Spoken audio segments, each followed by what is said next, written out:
الحمد لله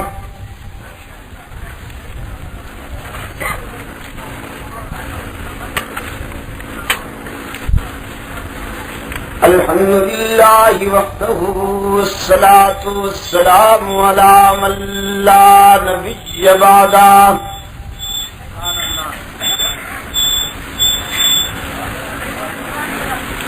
وعلى آله وأصحابه الذين أوفوا عهده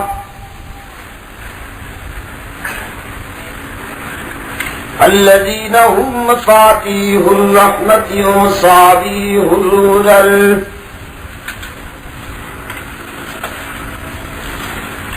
أعوذ بالله من الشيطان الرجيم بسم الله الرحمن الرحيم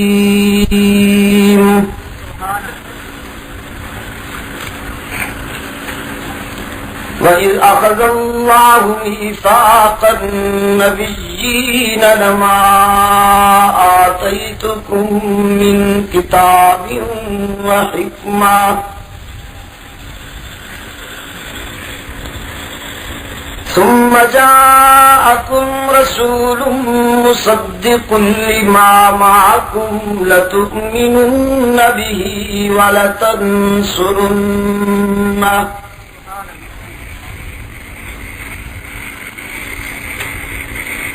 قال أأقررتم وأخذتم على ذلكم إصري قالوا أقررنا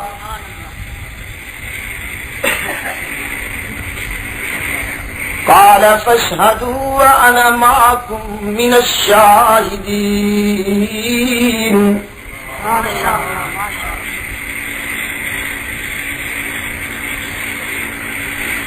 وما تلك بيمينك يا موسى قال هي عصاي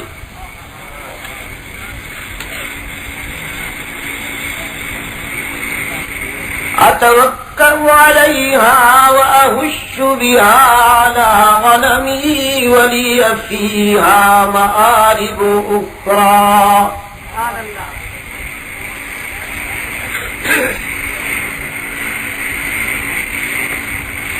قال ألقها يا موسى فألقاها فإذا هي حية تسعى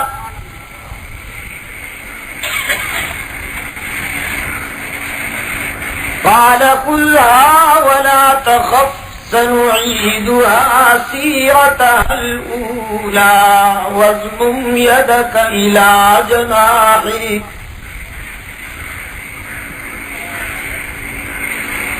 واضمم يدك إلى جناحك تخرج بيضاء من غير سوء آية أخرى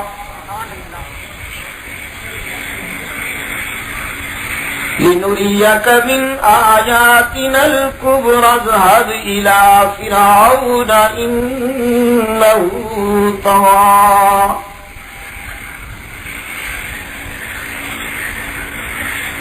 قال رب اشرح لي صدري ويسر لي أمري واحلل عقدة من لساني يفقه قولي واجعل لي وزيرا من أهلي هارون أخي اشدد به أزري وأشركه في أمري كي نسبحك كثيرا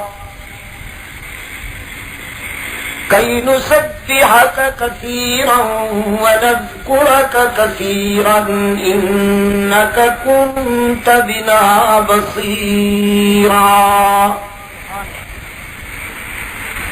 صدق الله مولانا العظيم وصدق رسوله النبي الأمي الكريم ونحن على ذلك لمن الشاهدين والشاكرين والحمد لله رب العالمين الدين.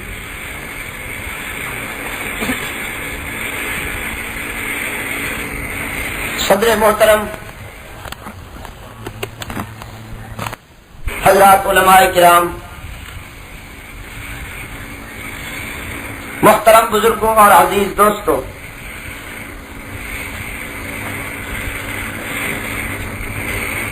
مجھ سے پہلے رفیق محترم حضرت مولانا محمد ضیاء الحق صاحب سے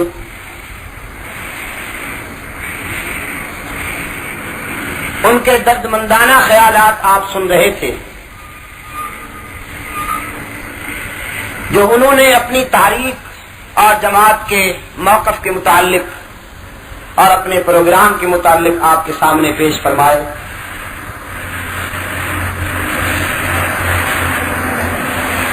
جہاں تک مجھے یاد ہے تو یہاں شیدو میں پہلی حاضری ہے،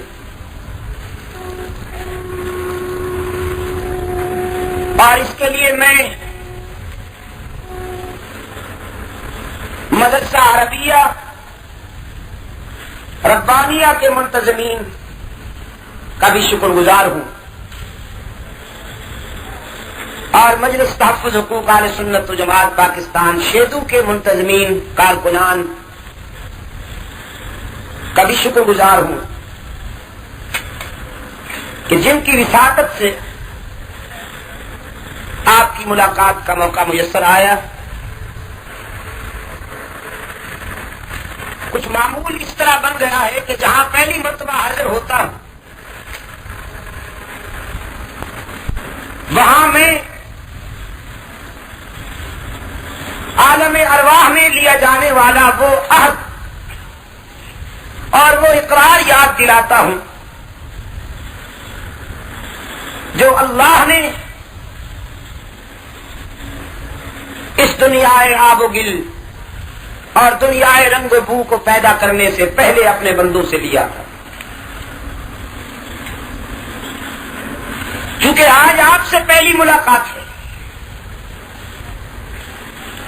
تو سیرت سرور کائنات صلی اللہ علیہ وسلم کے ضمن میں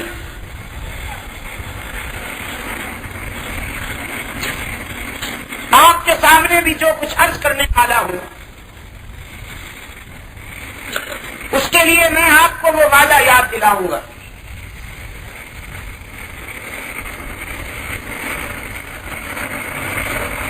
پہلی بات تو آپ ذہن میں یہ بٹھا لیں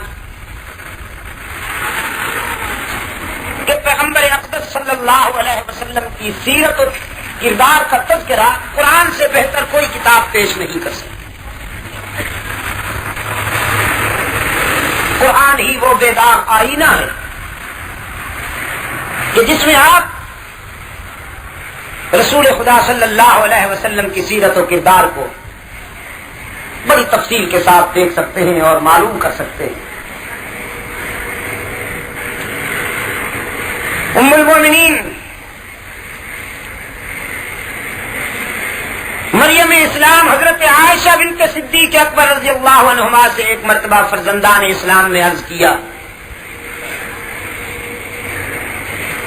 کہ مادر محترمہ ہمیں اپنے آقا کے سیرت و کردار اور اخلاق سے متعلق کچھ بتائیے،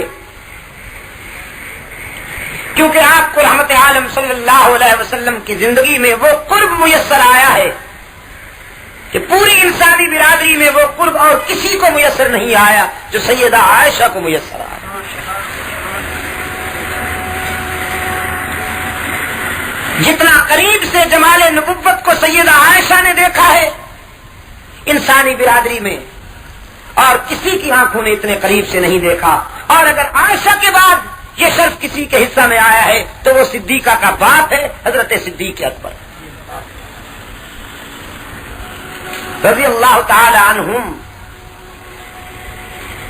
سیدہ عائشہ رضی اللہ تعالی عنہا نے صحابہ کرام سے کہا اگر تم نے حضور کی سیرت و اخلاق سے متعلق جاننا ہے تو مجھ سے پوچھنے کی کیا ضرورت ہے، قرآن کا مطالعہ کیا کرو، قرآن کو پڑھا کرو. ہر ورقے پہ رسول اللہ کی سیرت کا حسن بکھرا ہوا. قرآن کا ایک ایک لفظ رحمت عالم صلی اللہ علیہ وسلم کی سیرت اور آپ ہی کے اخلاق کا ترجمان ہے. تو قرآن کے ذریعے سے، قرآن کے سہارے سے اپنے آقا کی سیرت کا تذکرہ کروں گا. دو وعدے لیے عالم ارواح میں اللہ نے.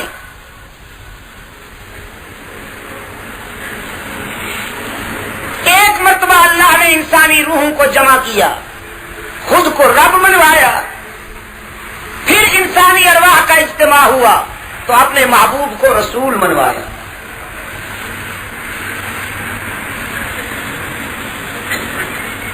فرمایا وَإِذْ أَخَذَ رَبُّكَ مِنْ بَنِي آدَمَ مِنْ ظُهُورِهِمْ وَذُرِّيَّتِهِمْ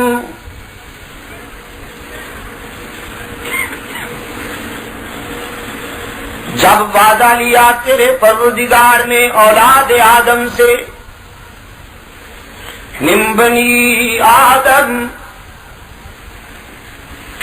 دنیا میں آنے والے تمام انسانوں کی روحوں کو اللہ نے جمع فرمایا.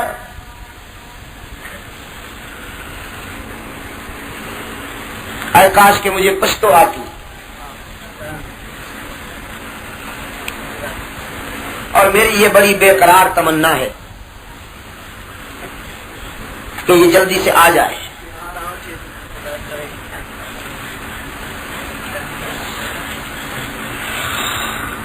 دنیا میں آنے والے تمام انسانوں کی روحوں کو اللہ نے جمع فرمایا.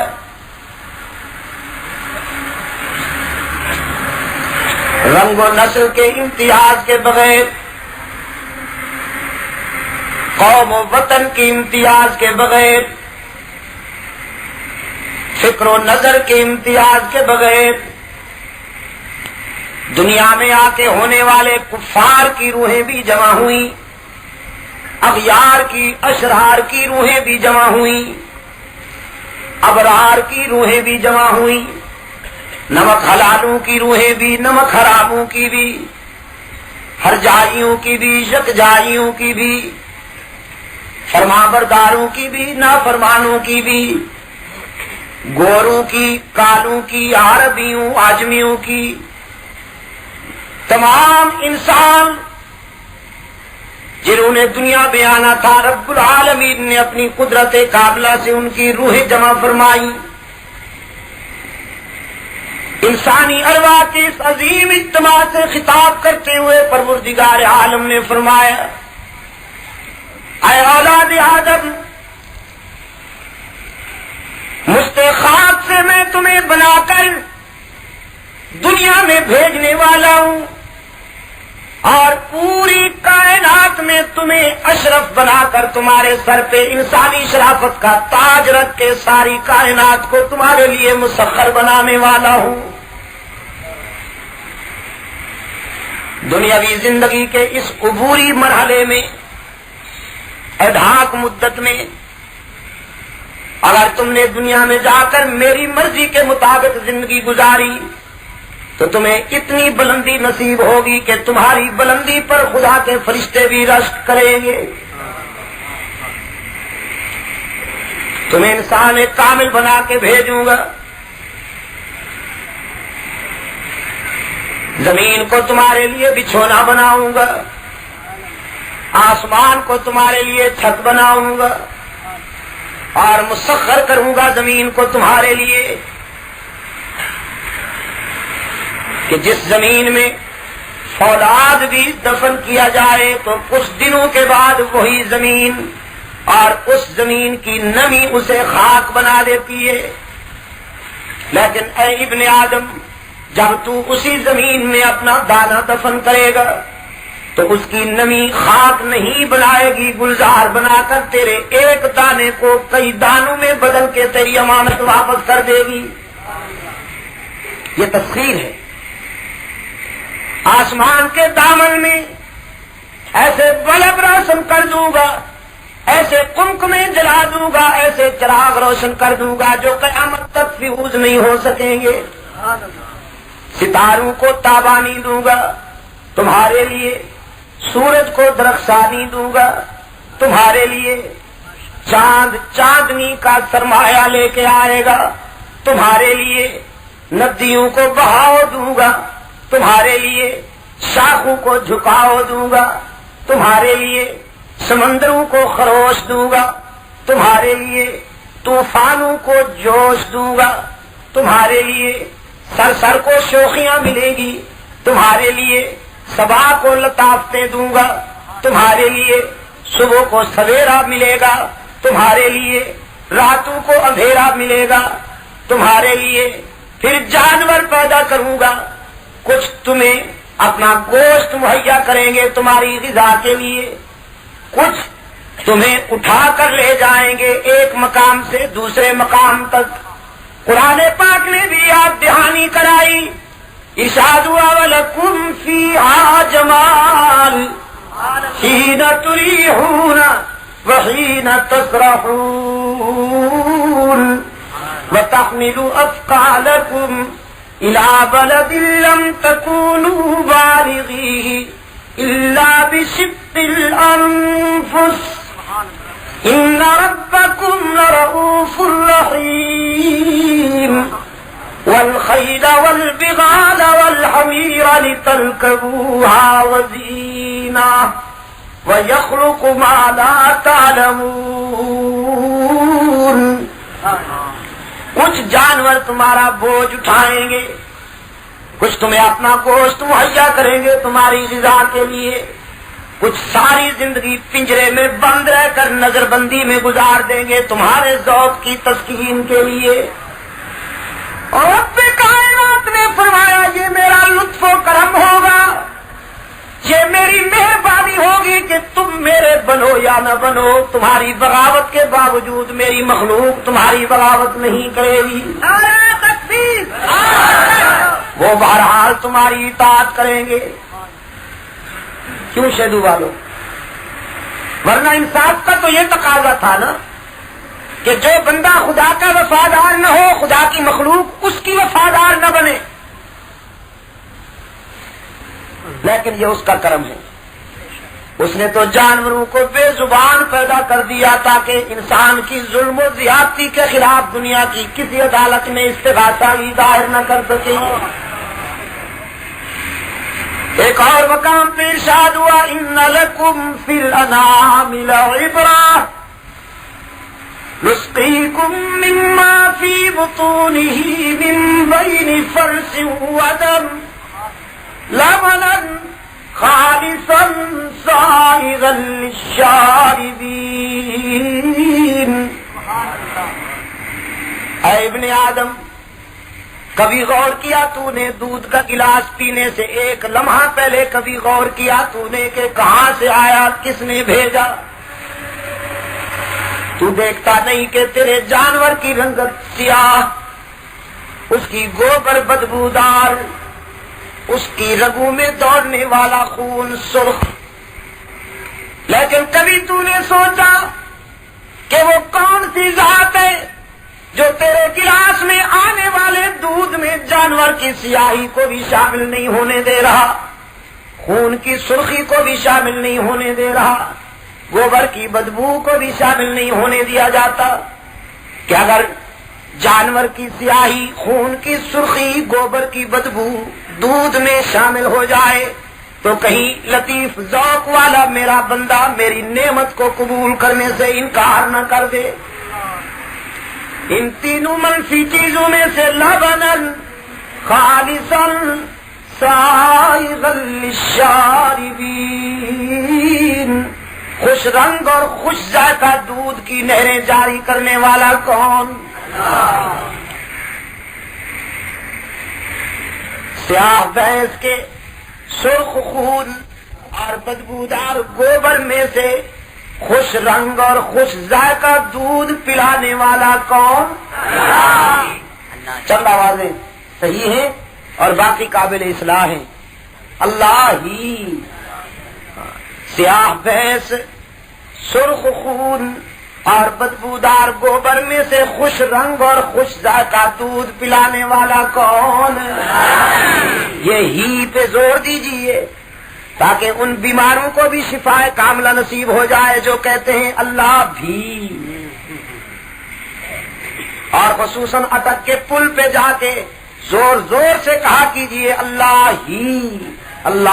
ہی، تاکہ پنجاب کے ہرجائیوں کو اور پنجاب کے بیماروں کو شفا کاملہ نصیب ہو جائے. آج مجھے ایک دوست کہہ رہا تھا کہ شاہ صاحب یہاں یہ بیماریاں نہیں ہیں. میں نے کہا ہمارے ہاں جو اتنی ہیں کہ دن کے 12 بجے ستارے نظر آ جاتے تو ہمیں آپ ان مصیبتوں میں ملوث دے کر یہاں خوش ہیں، تماشائی بنے ہوئے ہیں. کم از کم اتنا تو کیا کیجئے شہدو کے دوستوں کہ اٹک کے پل پہ کبھی کبھی جا کے ہی کی ضربیں لگایا کیجئے تاکہ وہاں سے بھی بیماریاں رخصت ہو جائیں. میرے عزیز دوستو، پھر جب احسان اسی کا ہے تو تقسیم بھی دودھ کس کے نام پہ ہونا چاہیے؟ اللہ ہی کے نام پہ ہونا چاہیے نا. کرم وہ کرے احسان اس کا ہو، اور 11ویں کے نام پہ دودھ کے ڈرم مولوی ہضم کر جائے، یہ انصاف ہے؟ رب کائنات نے فرمایا یہ ساری نعمتیں میں عطا کروں گا، تمہیں آنکھیں دوں گا، آنکھوں کو قوت بینائی عطا کروں گا، زبان دوں گا، زبان کو قوت گویائی عطا کروں گا، کان دوں گا، کانوں کو سماعت کی صلاحیت عطا کروں گا، ہاتھ دوں گا، ہاتھوں کو پکڑنے کی قوت عطا کروں گا، پاؤں دوں گا، پاؤں کو چلنے کی صلاحیت عطا کروں گا، دماغ دوں گا، دماغ کو قوت حافظہ و متفکرہ عطا کروں گا. اللہ اکبر. اور یہ نعمتیں عطا کر کے تیرے لیے عبرت و شکر کے مناظر بھی تجھے دکھا دیے. آنکھیں دی، آنکھوں کو بینائی دے کر تیرے معاشرے میں کچھ اندھے بھی پیدا کر دیے تاکہ انہیں دیکھ کے تجھے اللہ کی اس نعمت کی قدر معلوم ہو سکے. چاہتا تو ایک بھی اندھا پیدا نہ کرتا، ٹھیک ہے نا، لیکن نیگیٹو پازیٹو دونوں منظر دکھائے. دھوپ پیدا کی تو سایہ بھی دکھا، سایہ پیدا کیا تو دھوپ بھی پیدا کرتی. زبان کو فصاحت و بلاغت کی نزاکتیں دے کر کچھ گونگے بھی پیدا کر دیے تاکہ انہیں دیکھ کے اللہ کی اس نعمت کی قدر معلوم ہو سکے. آپ کو عقل و خرد کی نزاکتیں دے کے کچھ فاتر العقل اور پاگل بھی پیدا کر دیے تاکہ انہیں دیکھ کر تمہیں اللہ کی اس نعمت کی قدر معلوم ہو سکے. ہاتھوں پاؤں کی سلامتی دے کر کچھ لولے لنگڑے بھی زمین پر رینگتے ہوئے نظر آ جاتے ہیں تاکہ اللہ کی ان نعمتوں کی قدر معلوم ہو سکے. تجھے تونگری دولت اور خوشحالی عطا کر کے کبھی کبھی آپ کے دروازے پر منگتا اور سوالی بھی بھیج دیتا ہے تاکہ اسے دیکھ کر تمہیں اللہ کی اس نعمت کی قدر معلوم ہو سکے. سرکار دو عالم صلی اللہ علیہ وسلم نے فرمایا خدا نے جسے دولت عطا کی ہے اس سے جا کے کہہ دو اپنی تونگری پہ تکبر نہ کیا کر کے کہیں وہ در در کا گداگر نہ بنا دے. رحمت عالم صلی اللہ علیہ وسلم نے فرمایا جس کو اللہ نے جوانی شباب اور صحت عطا کی ہے اس سے جا کے کہہ دو اپنے محسن کے لیے نہ شکرا نہ بنا کر، نہ فرمان نہ بنا کر کہیں وہ ہمیشہ کے لیے بیمار بنا کے بستر پہ نہ لٹا دے. رحمت عالم صلی اللہ علیہ وسلم نے فرمایا اللہ نے جسے اولاد عطا کی ہے اس سے جا کے کہہ دو اپنی اولاد کی جوانی پہ تکبر نہ کیا کر کہیں وہ سب کے جوانی میں جنازے نہ اٹھا دے. اور اللہ نے جس کو عزت عطا کی ہو، وقار عطا کیا ہو، اقتدار عطا کیا ہو، رحمت عالم صلی اللہ علیہ وسلم نے فرمایا اس سے بھی جا کے کہہ دو اپنے محسن کا شکر ادا کیا کر کہیں وہ کایا پلٹ نہ ڈالے. اس لیے کہ جب وہ بدلنا چاہتا ہے تو اسے دیر نہیں ہوا کرتی. مالک الملک تؤتی الملک من تشاء وتنزع الملک ممن تشاء وتعز من تشاء وتذل من تشاء بیدک الخیر انک علی کل شیء قدیر.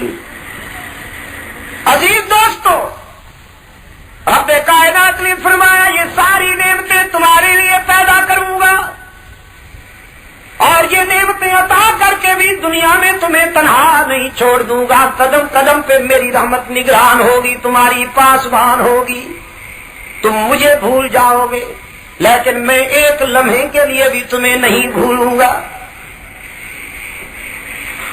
رب کائنات نے فرمایا میرے محبوب آپ سے جب میرے بندے میرا پتہ پوچھیں, اذا سألک عبادی عنی, جب میرا پتہ پوچھیں کہ خدا کہاں ملے گا تو انہیں بتا دیجئے کہ انی قریب, میں تو تمہارے قریب رہتا ہوں.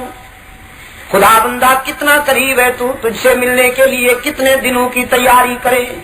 ارشاد ہوا نحن اقرب الیہ من حبل الورید, میں تو تمہاری رگ حیات سے بھی زیادہ قریب ہوں. دنیا کا کوئی تعلق, دنیا کا کوئی رشتہ تمہارے اتنا قریب نہیں جتنا میں تمہارے قریب ہوں.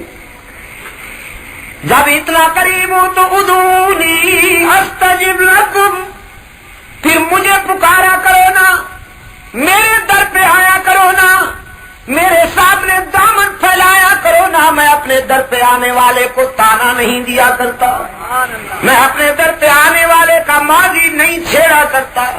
تم ساری زندگی کی خطائیں لاؤ, میں تمہاری خطاؤں سے دگنی رحمت لے کر انتظار کر رہا ہوں. میرے در پہ آؤ تو صحیح, جبین نیاز جھکاؤ تو صحیح, میرے لطف و کرم کو آزماؤ تو صحیح, اشک ندامت بہاؤ تو صحیح. تمہارے آنے میں دیر ہو سکتی ہے, میرے راضی ہونے میں دیر نہیں ہوگی. رب العالمین نے فرمایا جب میں اس قدر لطف و کرم کا می برساؤں گا, جب میں اس قدر اپنی نعمتوں سے تمہارا دامن بھر دوں گا تو اے ابن آدم اب تو بتا جب دنیا میں جائے گا الست بربکم, تیری جبین کس کے آگے جھکے گی, تو کس کے سامنے اپنی آرزویں پیش کرے گا. دنیا میں جائے گا تو تیرا رب کون ہوگا. تمام انسانوں نے بیک زبان جواب دیا بلا اے محسن آدم ہم وعدہ کرتے ہیں تیرے سوا کسی کو رب نہیں مانیں گے, تو ہی ہمارا رب. اور عزیز دوستو عجیب اتفاق ہے کہ جب انسان دنیا میں آ رہا تھا تو یہی وعدہ لیا گیا الست بربکم, اور جب دنیا سے جائے گا تو برزخ کے پہلے زینے پر یہی سوال ہوگا من ربک. ویسے جائیں گے دنیا سے, ارادے تو نہیں ہیں, حالات تو ایسے نہیں ہیں کہ صاحب وہ زمانہ اور تھا جب لوگ مرتے تھے, اب مرنے کی کیا ضرورت ہے, اب تو ہر بیماری کے لیے اسپیشلسٹ موجود ہیں. ایک مولانا دعا کر رہے تھے خدا بندہ عالم اسلام کی مدد کر, تو لوگ کہہ رہے تھے آمین. خدا بندہ اسرائیل کو تباہ کر, لوگوں نے کہا آمین. خدا بندہ اشتراکی عزائم سے ملت کو بچا, لوگوں نے کہا آمین. اس کی زبان سے اچانک نکل گیا خدا بندہ ہمیں مرنے سے بچا, لوگوں نے کہا آمین. یہاں لہجہ اچانک جلالی ہو گیا. پتہ نہیں لوگ موت سے ڈرتے کیوں, حالانکہ موت آپ کو قید دنیا سے آزادی دلاتی ہے. اگر آپ نے اپنی عاقبت کے لیے کچھ کر لیا ہے تو ڈرنے کی بات نہیں ہے. موت آپ کو محبوب تک ملاتی ہے, بول و براز کی دنیا سے لے جا کر آپ کو ایسی دنیا کی طرف لے جاتی ہے کہ جہاں نفاذتے ہی نفاذتے ہیں, جہاں لطافتے ہی لطافتے ہیں. یہ دنیا بھی کوئی دنیا ہے میرے عزیز دوستو. جب انسان دنیا سے جائے گا تو پہلا سوال یہی ہوگا برزخ کے پہلے زینے پر من ربوں کا, تیرا رب کون ہے. من پیروں کا نہیں, نہ من مرشدوں کا, کہ تیرا پیر و مرشد کون ہے. من ربوں کا, تیرا رب کون ہے. اور حدیث میں آتا ہے علماء کرام سے آپ پوچھئے کہ دنیا میں جس شخص نے اللہ کے ساتھ کسی کو شریک نہیں بنایا ہوگا, جس کا سر اللہ کے سوا کسی کے آگے نہیں جھکا ہوگا, وہ چاہے عملی زندگی میں گنہگار ہی کیوں نہ ہو لیکن لیکن برزخ میں جب اس سے یہ سوال ہوگا تو اللہ کی طرف سے اسے توفیق ملے گی، وہ فوراً کہے گا ربی اللہ، میرا وہی رب ہے، میں نے جس کے سوا کسی کے آگے سر نہیں جھکایا۔ لیکن جس نے سجدے تو بہت کیے ہوں، اتنے سجدے کیے ہوں کہ ماتھے پر نشان پڑ گیا ہو، تسبیح بھی بہت بڑے بڑے منکوں والی چڑھائی ہو، جبہ بھی لمبا پہنا ہو، پان بھی بہت کھایا ہو، لیکن اللہ کے ساتھ اس نے کسی کو شریک بنایا ہو، اس کی زمین آوارگیوں میں مبتلا رہی ہو، خدا کے سوا کسی اور کو بھی اس نے علام الغیوب اور ہر جگہ موجود مانا ہو، جب اس سے پوچھا جائے گا من ربوں کا، تو حدیث میں آتا ہے کہ اس سے جواب نہیں بن پڑے گا، آئیں بائیں شائیں کرے گا۔ شرک یہ وہ لعنت ہے کہ خدا کسی پر بھی یہ مسلط نہ کرے۔ اللہ کی غیرت کا سوال ہے، جب کوئی شرک کرتا ہے تو پھر اس کی غیرت مچل جاتی ہے، وہ مشرک کو معاف نہیں کرتا، اور اس کا پہلے سے اعلان کر دیا قرآن پاک میں کہ پھر نہ کہنا ہمیں خبر نہ ہوئی۔ وہ بے نمازی کو معاف کر سکتا ہے، جس نے روزے نہ رکھے ہوں ان کو بھی معاف کر سکتا ہے، جس نے نمازیں نہ پڑھی ہوں ان کو بھی معاف کر سکتا ہے، جس نے زکات نہ دی ہو اس کو بھی معاف کر سکتا ہے، جس نے حج نہ کیا ہو اس کو بھی معاف کر سکتا ہے، لیکن جس نے اللہ کے ساتھ شرک کیا ہو، قرآن نے اعلان کر دیا کہ نہ اسے پیغمبر کی شفاعت بچائے گی، نہ اللہ کی رحمت کام ہے، اس کی بربادی یقینی ہے۔ اور میرے عزیز دوستو، قرآن پاک میں ایک اور بھی عجیب تجزیہ ہے، دو لفظ آتے ہیں، ہم وزن ہیں، رب اور اب۔ رب کے معنی ہے پروردگار اور اب کے معنی ہے باپ۔ عربی میں باپ، فارسی میں پدر، پشتو میں پلار، انگلش میں فادر، پنجابی پیو، سندھی میں پی، عربی میں اب۔ اب اور رب، غور کیجئے دونوں کے مفہوم پر۔ اب میں فرش والے کو شریک برداشت نہیں، رب میں عرش والے کو شریک برداشت نہیں۔ یہ دونوں لفظ پارٹنرشپ سے محفوظ ہیں۔ رب میں عرش والا شریک برداشت نہیں کرتا، جس طرح کہ اب میں فرش والا شریک برداشت نہیں کرتا، کہ کرتا ہے۔ اگر پریکٹیکل کرنا ہو تو کسی سے پوچھ لیجئے، لیکن نتائج کے ذمہ دار آپ خود ہوں گے، پھر یہ نہ کہیے گا کہ شاہ صاحب یہی کہہ کے گئے۔ جس کو یقین نہ آئے وہ کسی نوجوان سے پوچھ کے تو دیکھے ذرا۔ آپ کسی استاد سے پوچھئے تمہارے شاگرد کتنے ہیں، کوئی خطرہ نہیں۔ آپ کسی دوست سے پوچھئے تمہارے احباب کا حلقہ کتنا ہے، کوئی خطرہ نہیں۔ آپ کسی بزرگ سے پوچھئے تمہارے کتنے بیٹے ہیں، کوئی خطرہ نہیں۔ لیکن اگر آپ کسی سے زبان بمشک و گلاب دھو کر تعوذ و تسمیہ کے تقاضے پورے کرتے ہوئے ترتیل تجوید ترسیل کے ساتھ اگر آپ کسی سے پوچھیں کہ اعوذ باللہ من الشیطان الرجیم بسم اللہ الرحمن الرحیم، برخوردار تمہارے باپ کتنے ہیں، پھر مزہ چکھیے جواب کیسے آتا ہے۔ میں کہا کرتا ہوں پنجاب والے یا سندھ والے تو بہرحال ایک دو ذرا نفیس سی گالیاں دے کر جواب دیں گے، یہاں سرحد کے لوگ تو گولی سے جواب دیں گے کہ یہ بھی کوئی سوال ہے کہ باپ کتنے ہیں، باپ تو ایک ہی ہوتا ہے۔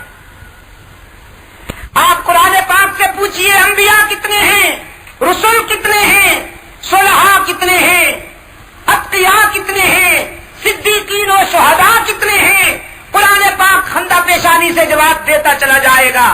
لیکن جب آپ قرآن پاک سے پوچھیں گے انسانی زمین کے لیے حقیقی مسجود، ہر جگہ ہر وقت موجود، علام الغیوب، کارساز و حاجت روا، دستگیر و مشکل کشا کتنے ہیں، تو قرآن کا لہجہ جلالی ہو جائے گا، اور قرآن پکار پکار کے کہے گا کہ دنیا میں تیرے اب کے سوا کوئی باپ بھی نہیں، کوئی اب بھی نہیں، اور اس اکیلے کے سوا کوئی رب بھی نہیں۔ باپ بھی ایک اور مسجود بھی ایک، ہر جگہ موجود بھی ایک، علام الغیوب اور مشکل کشا بھی ایک۔ لیکن یہ بات سمجھ میں ان کے آئے گی جن کا باپ ایک ہوگا۔ انسانی زمین کے لیے سچا مسجود کون؟ ہر جگہ موجود کون؟ اللہ الغیوب، دستگیر و مشکل کشا اللہ ہی، لیکن یہ بات سمجھ میں انہی کی آئے گی جن کا باپ ایک ہوگا۔ رب کائنات نے فرمایا وَإِذْ أَخَذَ اللَّهُ مِيثَاقَ النَّبِيِّينَ،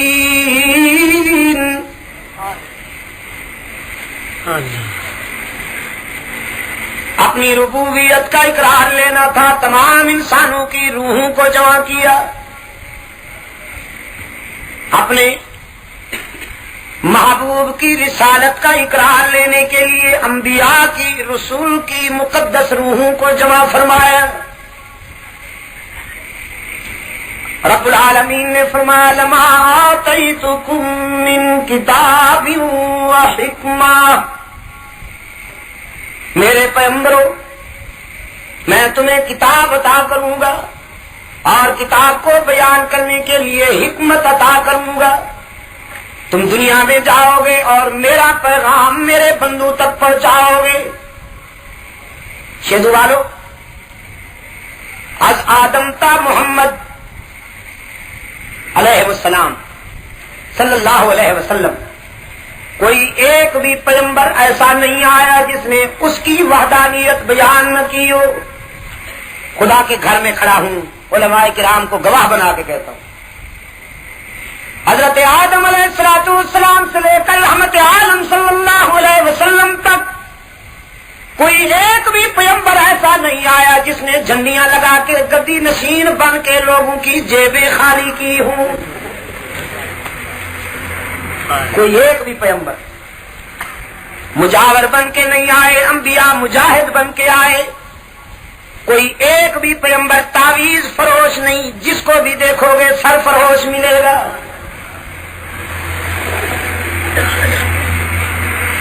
قرآن پاک نے فرمایا وما ارسلنا من قبلک من رسول الا نوحی الیہ انہ لا الہ الا انا فاعبدون۔ میرے محبوب، آپ سے پہلے کوئی ایک بھی پیغمبر دنیا میں ایسا نہیں بھیجا گیا جس نے میری توحید کے لیے مار نہ کھائی ہو، پتھر کھائے، کانٹوں پر چلے، مظالم سہے، دنیا کی ساری مصیبتیں برداشت کی، لیکن ایک ایک لمحہ اس کی توحید بیان کرنے میں گزار دیا۔ رب العالمین نے فرمایا لما آتیتکم من کتاب و حکمہ، تمہیں کتاب عطا کروں گا اور کتاب کو بیان کرنے کے لیے حکمت عطا کروں گا، تم جاؤ گے اور میرے بندوں کو الست والا وعدہ یاد دلاؤ گے۔ ثم جاءکم رسول، پھر تم سب کے بعد میرا رسول آئے گا، تم سب کے بعد میرا رسول آئے گا تو تم سب کے بعد، لیکن اس کا مقام اور مرتبہ یہ ہوگا کہ وہ جس شہر کا باشندہ ہوگا میں اس شہر کے تذکرے عرش بری پہ کروں گا۔ لا الا انا فاعبدون۔ میرے محبوب، آپ سے پہلے کوئی ایک بھی پیغمبر دنیا میں ایسا نہیں بھیجا گیا جس نے میری توحید کے لیے مار نہ کھائی ہو، پتھر کھائے، کانٹوں پر چلے، مظالم سہے، دنیا کی ساری مصیبتیں برداشت کی، لیکن ایک ایک لمحہ اس کی توحید بیان کرنے میں گزار دیا۔ رب العالمین نے فرمایا لما آتیتکم من کتاب و حکمہ، تمہیں کتاب عطا کروں گا اور کتاب کو بیان کرنے کے لیے حکمت عطا کروں گا، تم جاؤ گے اور میرے بندوں کو الست والا وعدہ یاد دلاؤ گے۔ ثم جاءکم رسول، پھر تم سب کے بعد میرا رسول آئے گا، تم سب کے بعد میرا رسول آئے گا تو تم سب کے بعد، لیکن اس کا مقام اور مرتبہ یہ ہوگا کہ وہ جس شہر کا باشندہ ہوگا میں اس شہر کے تذکرے عرش بری پہ کروں گا، میں اس شہر کے در و دیوار کی قسمیں عرش بری پہ کھاؤں گا۔ تم سب کے بعد آنے والا میرا رسول تمہارا بھی رسول بن کے آئے گا، تم اپنی اپنی قوم کی طرف نبی بنا کے بھیجے جاؤ گے۔ تم سب کے بعد آنے والا میرا محبوب تمہارا بھی رسول بن کے آئے گا۔ وہ جس دھرتی پر چلے گا میں اس دھرتی کے تذکرے عرش بری پہ کروں گا، وہ تم سب کا امام بن کے آئے گا۔ لَتُؤْمِنُنَّ بِهِ وَلَتَنْصُرُنَّهُ، اس کی رسالت پر ایمان کا بھی وعدہ کرو، تعاون کا بھی وعدہ کرو۔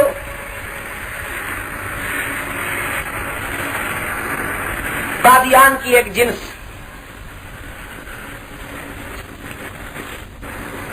اس نے لکھا ہے کہ یہ رسول جس کا وعدہ لیا جا رہا ہے وہ میں،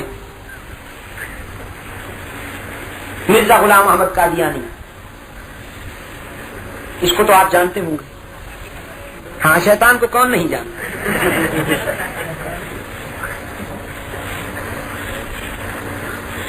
اصل میں بیچارے کو شوق ہے، بعض لوگ ہوتے ہیں نا ان کا شوق ہوتا ہے کہ ہم ہر جگہ نمایاں نظر آئیں، گھنٹہ گھر بننے کا شوق ہوتا ہے نا بعض لوگوں کو، وہ اس حوث میں بیچارے پارٹیاں بھی بدلتے ہیں، پلیٹ فارم بھی بدلتے ہیں، کبھی ادھر کبھی ادھر، کہ بس نمایاں نظر آئے۔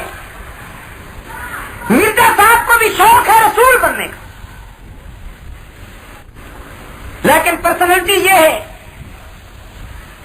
دیکھیے رسول بننے کے لیے اللہ نے ایک معیار مقرر کیا ہے۔ اللہ تعالیٰ جب کسی کو فریضہ رسالت کے لیے چنتے ہیں، منتخب کرتے ہیں، اس کی کچھ خصوصیات ہوتی ہیں، وہ اپنے دور میں تمام انسانوں کے مقابلے میں حسین ہوتا۔ پیغمبر اپنے زمانے کے تمام لوگوں میں شیدو کے بے زبانوں، یہ میں نہیں مانتا کہ آپ کو سمجھ میں نہیں آ رہا، سمجھ میں آ رہی ہے بات آپ کے، اس کی شجاعت، اس کی بہادری، اس کی دیانت، اس کا اخلاق، اس کا حسن اپنے زمانے میں ممتاز ہوتا ہے۔ اور مرزا غلام احمد قادیانی سبحان اللہ کتنا حسین ہے، کیسا حسین ہے، ایک آنکھ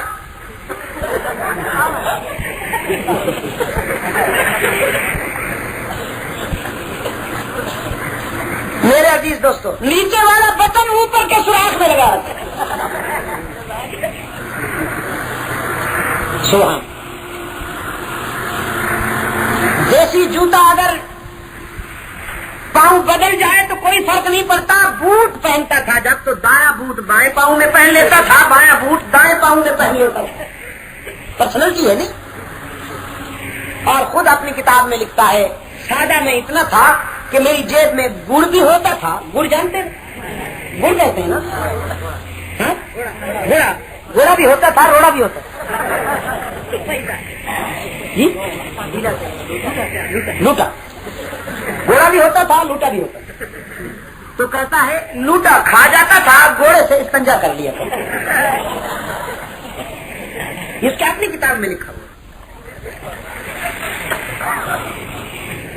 ایک کتاب میں لکھتا ہے تسلسل بال کی بیماری تھی، مجھے پیشاب بہت آتا تھا، تو کبھی کبھی ایسا بھی ہوا کہ 100 مرتبہ ایک دن پیشاب کرنا پڑتا تھا۔ شاہ جی رحمت اللہ علیہ نے جب یہ حوالہ پڑھا تو کان پکڑ کے بیٹھ گئے، کہنے لگے 100 مرتبہ ایک دن میں پیشاب کرتا تھا، انسان کا بیٹا تھا یا واٹر ٹینک تھا؟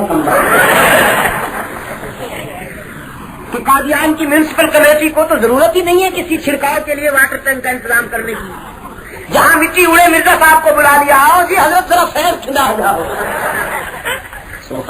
پرسنالٹی۔ ایک مرتبہ حضرت شاہ جی رحمت اللہ علیہ فرمایا کرتے تھے، خواب میں ملاقات ہو گئی، مجھ سے کہنے لگا بخاری تو میرے پیچھے پڑ گیا ہے، خام خواہ کے لیے تو میرے پیچھے پڑ گیا ہے، حالانکہ میرا ذکر قرآن میں آیا ہے۔ شاہ صاحب رحمت اللہ علیہ نے فرمایا تیرا ذکر قرآن میں نے تو نہیں پڑھا، شداد کا ذکر پڑھا ہے، قارون کا ذکر پڑھا ہے، فرعون کا پڑھا ہے، تیرا ذکر تو کہیں نہیں آیا۔ کہ جی وہ تو گندے لوگ تھے، میرا ذکر تو طبقہ خیر میں ہے۔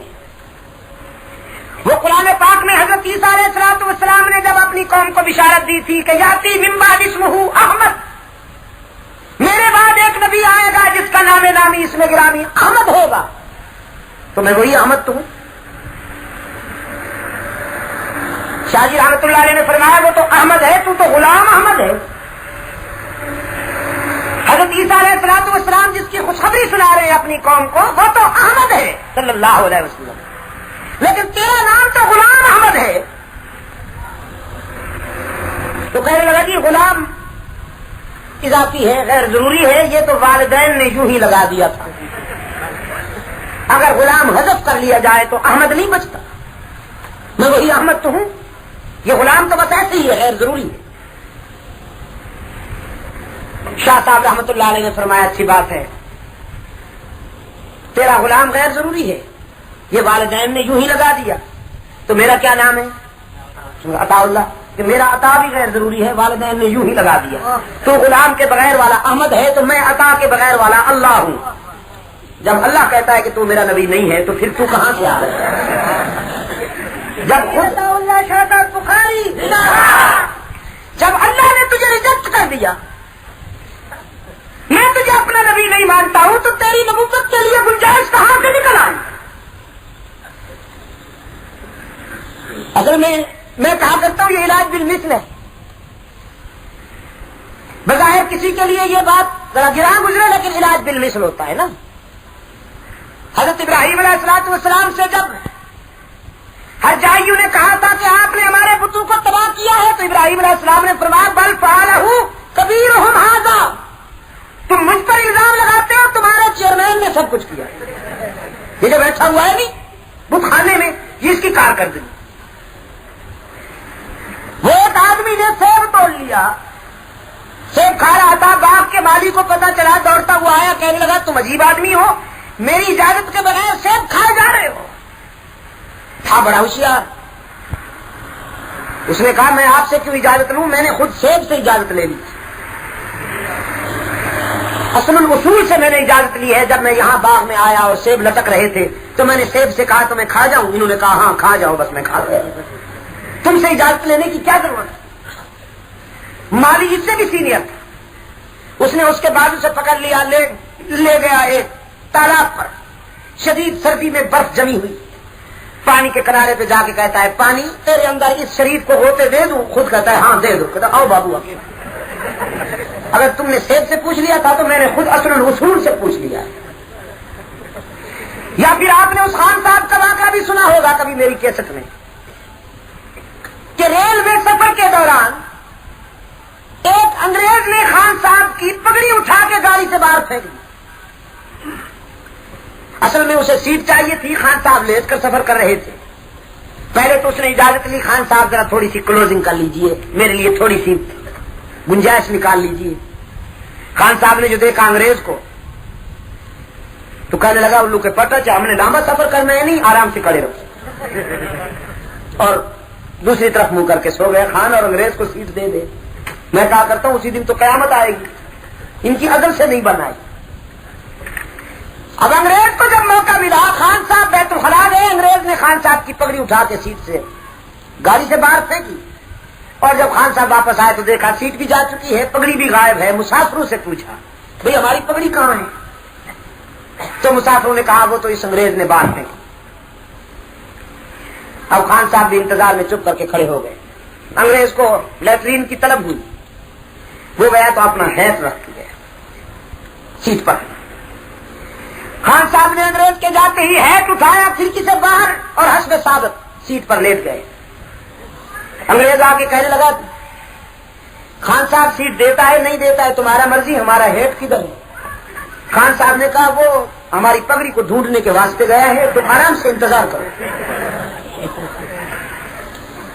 تو کبھی کبھی اس طرح بھی علاج کرنا ہوتا ہے۔ شاہ جی رحمت اللہ علیہ نے مرزا صاحب کا اس طرح علاج کیا۔ میرے عزیز دوستوں، کہاں نبوت اور کہاں غلام احمد قادیانی؟ یہ تو اصل میں انگریز بے ایمان نے نبوت کے امیج کو ڈائنامیٹ کرنے کے لیے غلام احمد قادیانی کو نبی کہلوایا، اس کی پرورش کی، کر رہا ہے آج تک۔ اللہ کی جلالت کی قسم، کہ آج بھی اگر مغربی سامراج مرزائیوں کا تحفظ نہ کر رہا ہوتا تو میں پاکستان کی بات کرتا ہوں، عالم اسلام کی بات تو بعد میں ہوگی، پاکستان کا غیور مسلمان اس فتنے کو جڑ سے اٹھا کے ختم کر دیتا۔ آج کوئی ایک بھی مرزائی پاکستان میں نہ ملتا، نہ نظر آتا، لیکن مغربی سامراج ان کو تحفظ دیے ہوئے ان کی حفاظت کر رہا ہے۔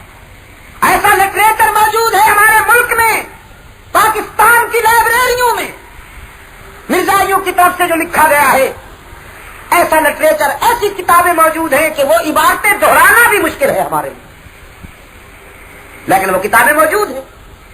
ہماری چیخ و پکار کے باوجود ان پر پابندی نہیں لگ رہی۔ تو خیر، میں یاد کر رہا تھا آپ کی خدمت میں، رب کائنات نے فرمایا ثم جاءکم رسول مصدق لما معکم، تم سب کے بعد میرا محبوب آئے گا اور تمہاری تمام انبیاء علیہ الصلوۃ والسلام کے پروگرام کی تصدیق فرمائے گا۔ شہدوں کے دوستو، سرکار دو عالم صلی اللہ علیہ وسلم کا مقام اور مرتبہ تمام انبیاء اور رسول کے برابر ہے یا سب سے بلند ہے، لیکن نبوت کی کرسی پر سب سے پہلے بیٹھے ہیں یا بعد میں بیٹھے ہیں نا، تو شان کم ہوئی بڑھ گئی۔ قرآن پاک کے اس معیار کے مطابق یہ حقیقت واضح ہو گئی کہ بعد میں آنے سے شان کم نہیں ہوا کرتی۔ ہاں، بعد میں آنے سے شان کم نہیں ہوا کرتی۔ سرکار دو عالم صلی اللہ علیہ وسلم مسند نبوت پر سب سے بعد میں آئے، لیکن شان کم نہیں ہوئی۔ اور یہی بات بتاتے بتاتے ہم ابھی تھکے تو نہیں ہیں، لیکن بتا رہے کہ مسند خلافت پر حضرت علی رضی اللہ تعالیٰ عنہ بھی سب سے بعد آئے ہیں، تو شان کم نہیں ہوئی۔ اگرچہ فضیلت میں اور مقام اور مرتبے میں جناب صدیق اکبر رضی اللہ تعالیٰ عنہ انبیاء کے بعد پوری انسانیت میں بلند و بالا ہیں، خلفائے راشدین میں بھی حضرت صدیق اکبر کا مقام اور مرتبہ سب سے بلند ہے، لیکن منصب خلافت پر حضرت علی رضی اللہ تعالیٰ عنہ سب کے بعد آئے ہیں، تو شان کم نہیں ہوئی۔ یہی بات ہم ملنگ کو بھی سمجھا رہے ہیں، اور یہ ملنگ ایک شے ہے، آپ جانتے ہیں پاکستان کی پروڈکشن آف پاکستان ملنگ۔ میں نے اس دن ایک بات کہی، اتفاق سے جملہ زبان سے نکل گیا کہ قرون اولیٰ میں اسلام نے اس کو ولی اللہ کہا جس کا شعور پختہ ہو جاتا تھا، وہ ولی اللہ کہلاتا تھا۔ اور یہ پاکستان کی خصوصیات ہیں کہ جس کا شعور اور عقل ختم ہو جائے، جو اعلیٰ درجے کا بے شعور اور احمق ہو، وہ ولی اللہ بن جاتا ہے۔ جو سر سے پگڑی اتار پھینکے لوگ کہتے ہیں ولایت ظاہر ہو رہی ہے، اور جس کے جسم سے کرتا بھی اتر جائے لوگ کہتے ہیں آدھا ولی ہو گئے، اور جب کوئی بھی کپڑا باقی نہ رہے تو کہتے ہیں پہنچ گئے، اب پہنچ گیا جہنم کے کنارے۔ جسے اپنے ننگ اور شرم کا احساس نہیں ہے اس کو ولی اللہ کہنا یہ ولایت کی توہین نہیں ہے۔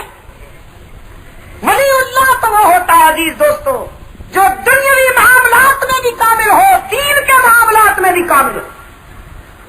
ولی اللہ ہے حضرت صدیق اکبر، ولی اللہ ہے حضرت فاروق اعظم، ولی اللہ ہے حضرت عثمان ذو النورین، ولی اللہ ہے حضرت علی المرتضی۔ اللہ کا ولی ہے حضرت بلال، حضرت سلمان، حضرت ابو ہریرہ، حضرت عبد القادر گیلانی، حضرت جنید بغدادی، حضرت شاہ ولی اللہ، حضرت مجدد الثانی، حضرت سید حسین احمد مدنی، محمود الحسن شیخ الہند، اور شہید حریت اسماعیل شہید، مولانا انور شاہ کاشمیری، اور اس قافلے کے دوسرے سینکڑوں اور انگنت رضاکار۔ میں کس کس کا نام لوں؟ یہ سب کے سب اولیاء کرام ہیں، اس لیے کہ وہ دین میں بھی پختہ تھے، دنیا میں بھی پختہ تھے۔ اور یہاں پر ولی اللہ اس کو کہتے ہیں جو بالکل فارغ ہو جائے، جسے کسی بات کا پتہ نہیں، ننگ دھڑنگ بیٹھے ہوتے ہیں کمبخت، اور جہالت کے مارے ہوئے وہ ان کے سامنے جا کے التجائیں کرتے ہیں، ہاتھ جوڑتے ہیں۔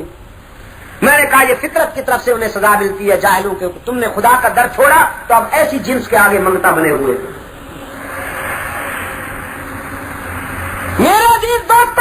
کی کروڑوں رحمتیں ہوں علماء دیوبند پر. اس قافلے کے ہر فرد نے اپنے اپنے زمانہ میں حق و صداقت کا پرچم اونچا رکھا. کسی نے باطل سے کسی عنوان کے ساتھ مقابلہ کیا, کسی نے کسی عنوان سے مقابلہ کیا. آپ مجھے کہنے کی اجازت دیجیے کہ باطل جس عنوان سے بھی حملہ آور ہوا, ان علماء نے ہر عنوان سے اس کو دندان شکن جواب. اگر باطل مغربی تعلیم کے ذریعے مسلمانان بر صغیر کے دل و نگاہ کو بیمار کرنے کی کوشش کرتا ہے, تو حضرت مولانا محمد قاسم نانوتوی رحمت اللہ علیہ نے دارالعلوم دیوبند کی بنیاد رکھی. وہاں سے قال اللہ اور قال رسول کی ایسی روشنی پھیلی کہ آج کل ارض پر دارالعلوم دیوبند کے فیض یافتہ ہر جگہ موجود.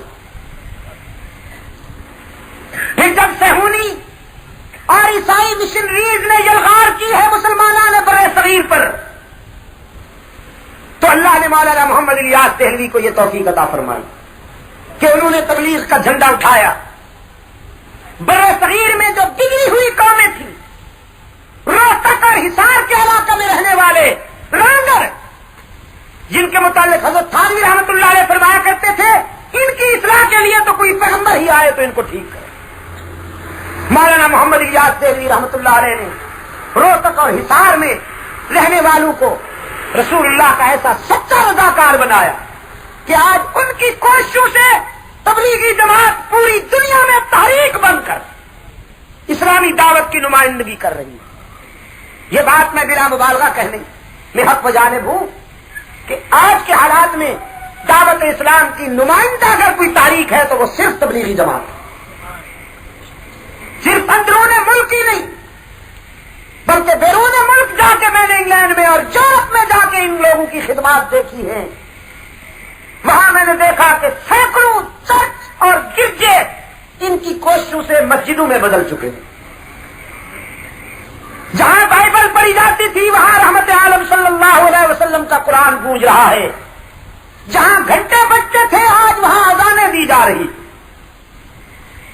انگلینڈ کے بڑے بڑے شہروں میں ایسی ایسی پرشکوہ مسجدیں بنائی گئی ہیں. برمنگھم میں, گلاسگو میں, مانچسٹر میں, ڈیوزبری میں, ریڈفورڈ میں, پراپر لندن میں اور ادھر اسکاٹ لینڈ میں, کہ آج وہ مسجدیں انگلینڈ میں اسلام کی عظمت کا زندہ نشان ہے. انہی علماء دیوبند کی وجہ سے. حضرت شیخ الحدیث مولانا محمد زکریا پر اللہ کی کروڑوں رحمتیں ہوں, انہوں نے زندگی کے زیادہ تر شب و روز مدینہ منورہ میں گزارے. فرمایا کرتے تھے جب باہر کے لیے کوئی انہیں دعوت دیتا تو فرمایا کرتے تھے سوچتا ہوں مدینہ سے جاؤں کہیں موت نہ آ جائے. میری یہ تمنا ہے کہ جب موت آئے تو سبز گنبد کا منظر میری آنکھوں کے سامنے ہو. اللہ نے ان کی اس آرزو کو کیسے پورا کیا کہ حضور کے جوار رحمت میں رخصت ہوئے اور حضور ہی کے جوار رحمت میں پہنچ گئے. جنازہ اٹھا تو باب جبرائیل کے سامنے جس شخص کی نماز جنازہ مسجد نبوی میں ادا ہوئی ہو, اور پھر جسے جنت البقیع میں دائمی بسیرا مل گیا ہو. جب میں اس مرتبہ انگلینڈ کے دورے پر تھا, میری آنکھوں کے سامنے بھی بے شمار جمیکن بلیکی اور انگریز عیسائی بے شمار آتے تھے قطار اندر قطار, اور شیخ الحدیث مولانا محمد زکریا کے ہاتھوں پر اسلام قبول کرتے تھے. پوری پوری رات ذکر و فکر کی محفل جمی رہتی تھی. 90 سال سے بھی عمر متجاوز تھی, لیکن وہ اللہ کا بندہ نقاہت و علالتوں کے باوجود تبلیغی مشن پہ رواں دواں تھا. تو میں حج یہ کر رہا تھا آپ کی خدمت میں کہ ان علماء کرام نے ہر دور میں ایک کے حق اور ابطال باطل کا فریضہ ادا کیا. اللہ ہمیں بھی ان کے نقش قدم پر چلاتے ہوئے ان کے ساتھ عملی وابستگی اور عملی نسبت عطا فرمائے. تمام انبیاء علیہ الصلوۃ والسلام نے حق تعالیٰ کی حضور اقرار کیا, خدا بندہ ہم وعدہ کرتے ہیں تیرے محبوب کی رسالت پر ایمان کا بھی, تعاون کا بھی, وعدہ کرتے ہیں۔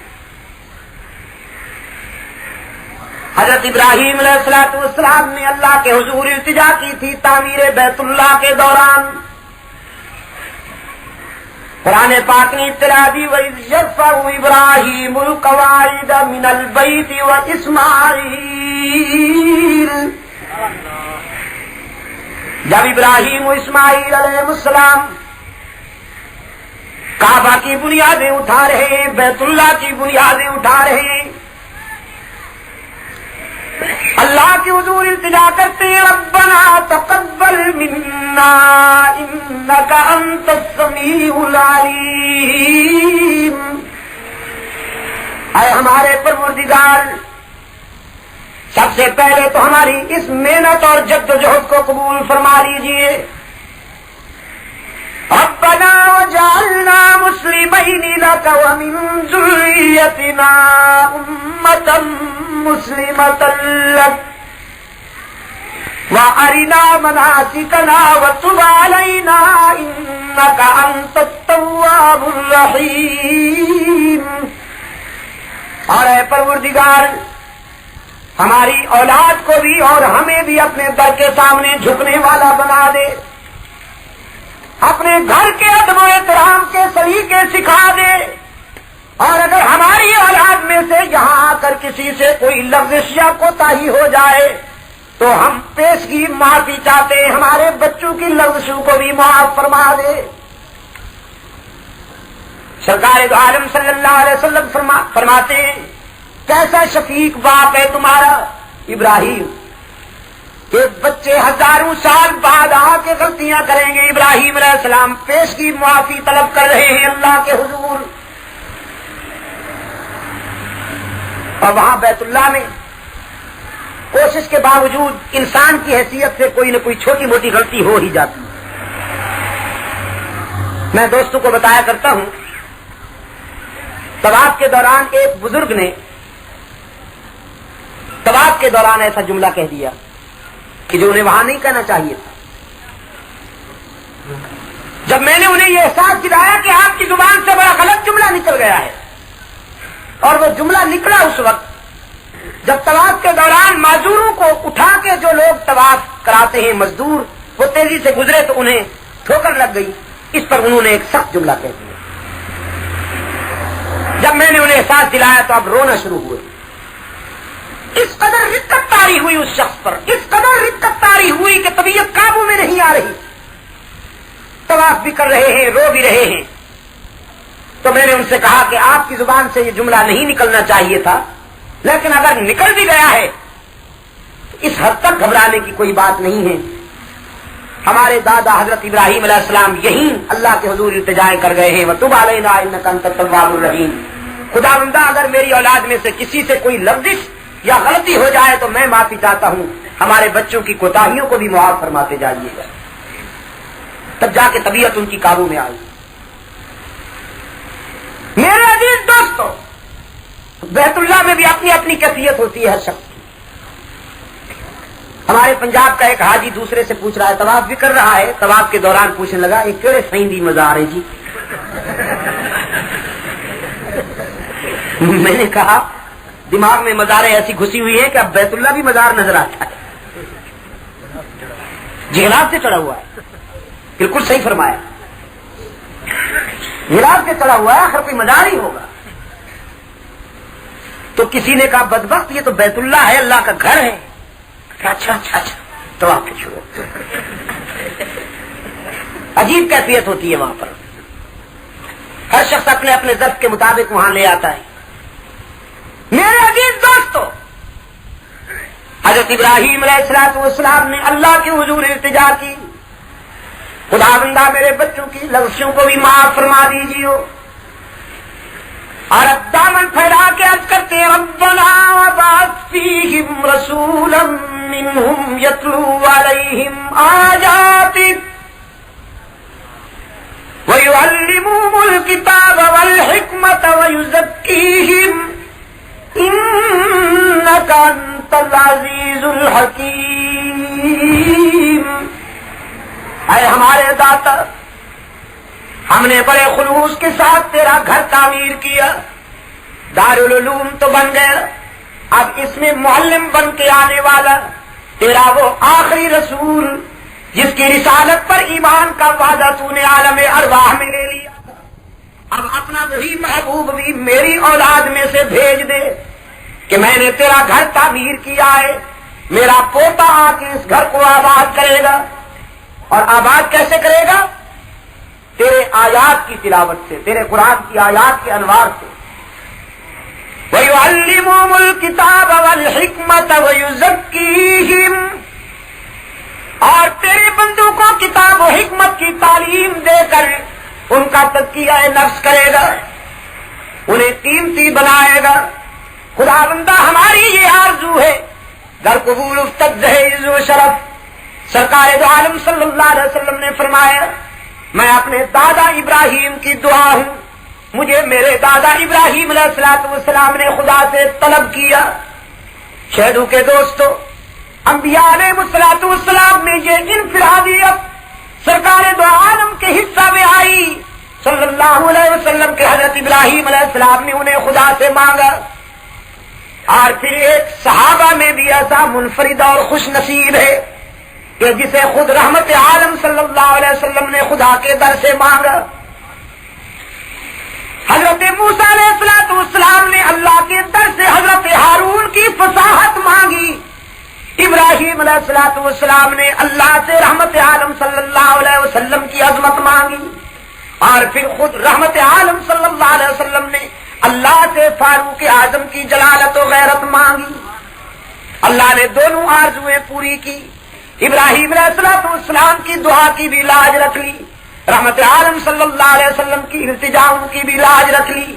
جسے ابراہیم نے مانگا تھا وہ بھی آیا، جسے سرکار دو عالم صلی اللہ علیہ وسلم نے مانگا تھا وہ بھی آیا، لیکن فرق یہ کہ جسے ابراہیم نے خدا سے مانگا وہ کئی ہزار سال بعد دنیا میں آیا، جسے سرکار دو عالم صلی اللہ علیہ وسلم نے خدا سے مانگا رات کو ہاتھ اٹھائے صبح ہونے سے پہلے ابن خطاب روتا ہوا پیغمبر کے دروازے پہ آ گیا۔ فاروق اعظم جو ہیں مراد رسول ہیں،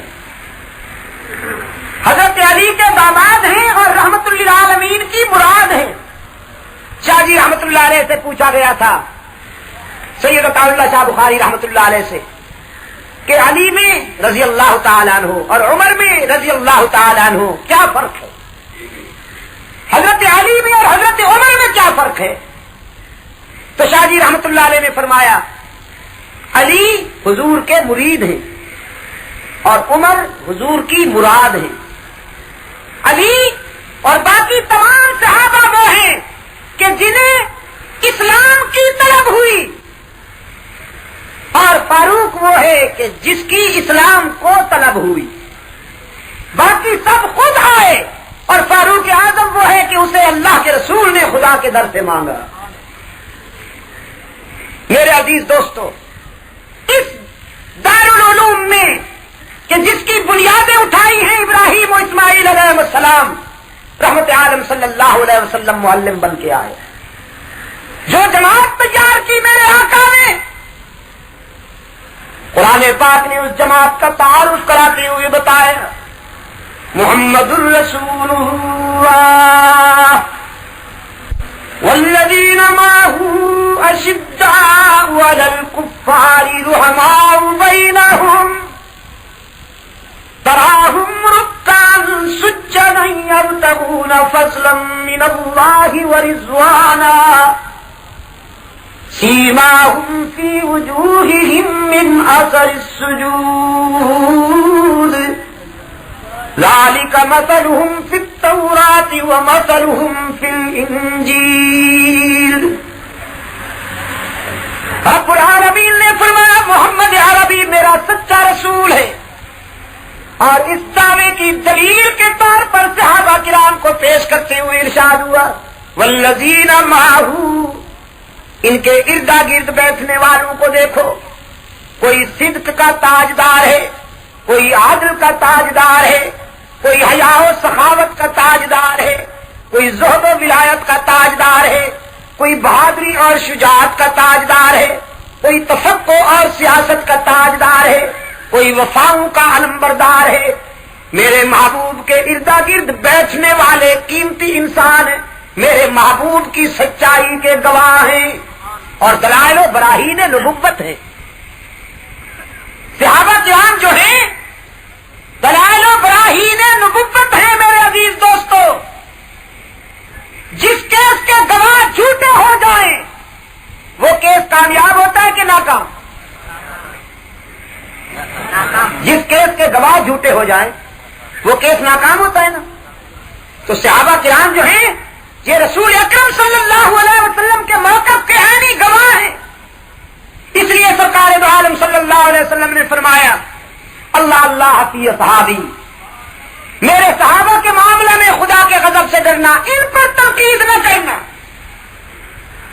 ان پر تنقید نہ کرنا کہ یہ میرے تیار کردہ شاگرد ہیں، یہ میری نبوت کے عینی گواہ ہیں، یہ وہ گلشن ہے کہ جسے میں نے خون جگر سے سجایا ہے۔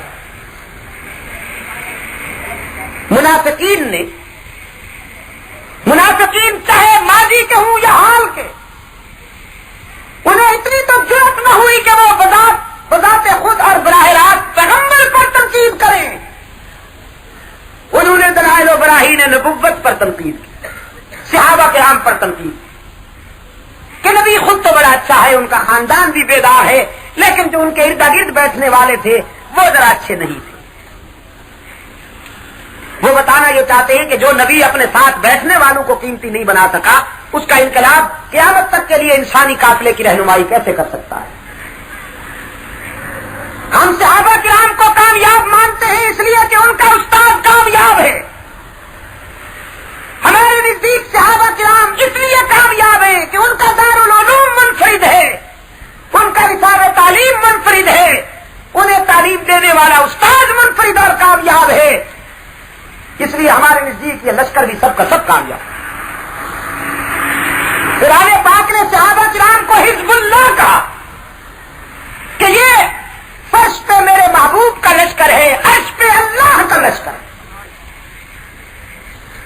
تو صحابہ کرام خدائی فوج ٹھہرے نا، فوج پر تنقید کرنے والے کو معاف کیا جاتا ہے۔ یہاں اگر کوئی فوج پر تنقید کر لے تو اس کی طبیعت صاف کی جاتی ہے کہ نہیں کی جاتی؟ ملک کی فوج پر تنقید کرنے والے کو معاف نہیں کیا جاتا تو میرے دوستو اللہ اور اس کے رسول کی فوج پر تنقید کرنے والے کو کیوں معاف کیا جاتا؟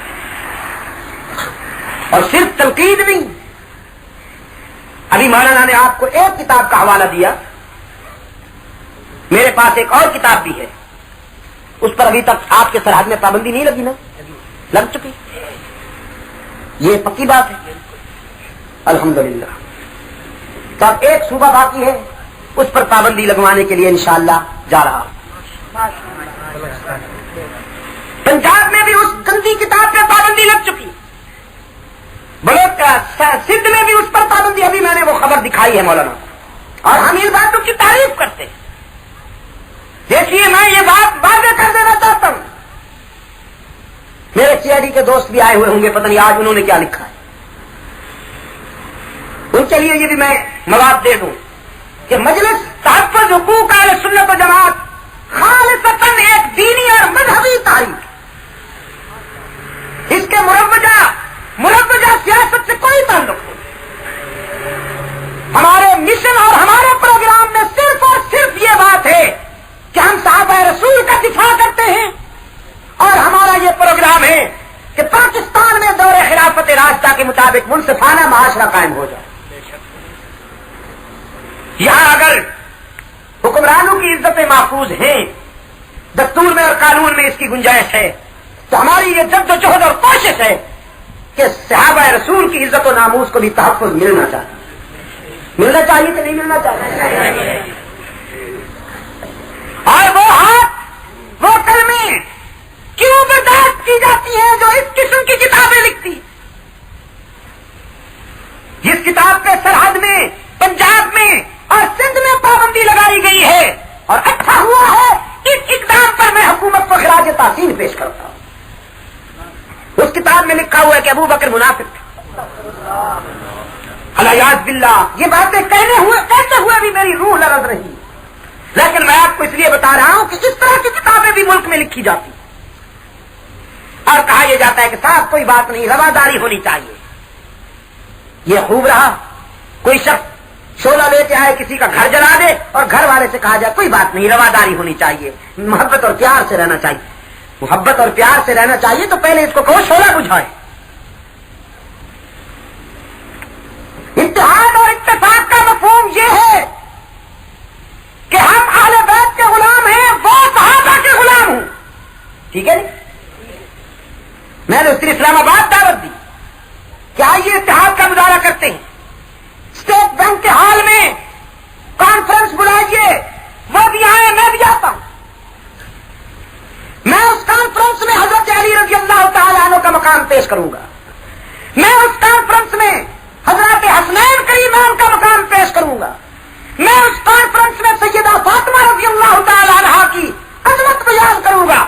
وہ اس کانفرنس میں آئے، مقام صدیق و عمر و عثمان بیان کریں اور عفت عائشہ بیان کریں. میں حضرت علی کی عظمت بیان کروں گا، وہ حضرت معاویہ کی عظمت بیان کرے. وہ میرے بھائی، میں ان کا بھائی. لیکن میں تو اہل بیت کی محبت کو اور آل رسول کی محبت کو جزو ایمان سمجھوں اور وہ صحابہ کو اس طرح کے الفاظ کے ساتھ یاد کرے.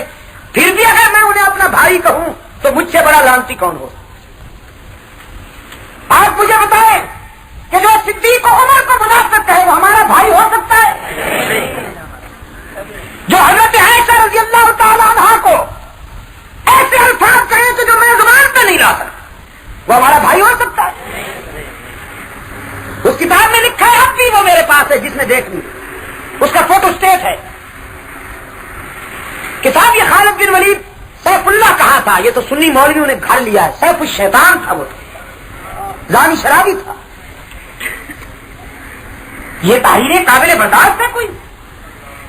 اور ابھی جس کتاب کا حوالہ دیا مولانا نے، فتنہ صحابیت، اس کا مطلب یہ کہ انتظار کیجیے، اب کوئی کتاب ایسی بھی آ سکتی ہے کہ فتنہ رسالت.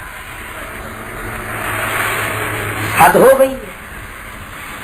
یہ آزادی ہے، پھر قواریت کے نام پر یہ آزادی ہے. میرے عزیز دوستو،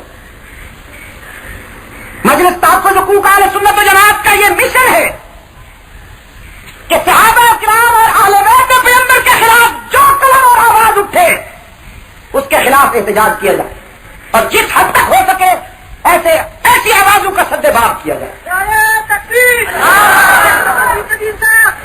امن و سلامتی کے دائرے میں رہتے ہوئے، ملک کی امن و سلامتی کو ملحوظ رکھتے ہوئے ہم اپنے قدم بڑھا رہے ہیں اور اپنی جد و جہد جاری رکھے ہوئے. آج میرے اوپر پابندیوں کی بھی جلغار ہے ماشاءاللہ. جس ضلع میں جاتا ہوں پابندی کے آرڈر پہلے کھڑے ہوتے ہیں. حیران ہوں کہ آج یہاں کیوں نہیں. لیکن یہ صوبہ سرحد ہے، بہرحال اس کے کچھ خصوصیات ہیں. لیکن میں آپ سے پوچھتا ہوں کہ ہم صحابہ کے فضائل بیان کریں تو ہمارے اوپر پابندی، اور جو صحابہ کرام پر اس قسم کی کتابیں لکھیں اور اس قسم کی غلیظ تقریریں کریں ان کو کھلی چھٹی. اس کے متعلق کیا خیال ہے آپ کا؟ یہ بھی اسلام کی خدمت کا کوئی شعبہ ہے کہ چوروں کو چھٹی دے دی جائے اور چوکیداروں کو بند کر دیا جائے؟ پابندی تو ان پہ لگنی چاہیے کہ جو صحابہ کے خلاف اس قسم کی کتابیں لکھتے ہیں. کیا خیال ہے آپ کا؟ تو اس سلسلے میں میں یہ بات کہوں گا کہ ابھی تک انتظامیہ میں کچھ ایسے لوگ موجود ہیں کہ جن کی وفاداریاں سابقہ دور کے حکمرانوں سے وابستہ ہے. وہ اس قسم کے لچھن کر رہے ہیں، مشکلات پیدا کر رہے ہیں اور بدنام کرنے کے لیے اس طرح کے حالات پیدا کر رہے ہیں. میرے عزیز دوستو، صحابہ کرام ہمارے ایمان کا ستون ہے. جو شخص اس ستون کو ڈھائے گا وہ ملک و ملت کا دوست نہیں ہو سکتا. ہمارا خدا ایک، رسول ایک، کتاب ایک، کعبہ ایک، صدیق بھی ایک. ہاں، یہ بھی اتحاد کا نقطہ ہے.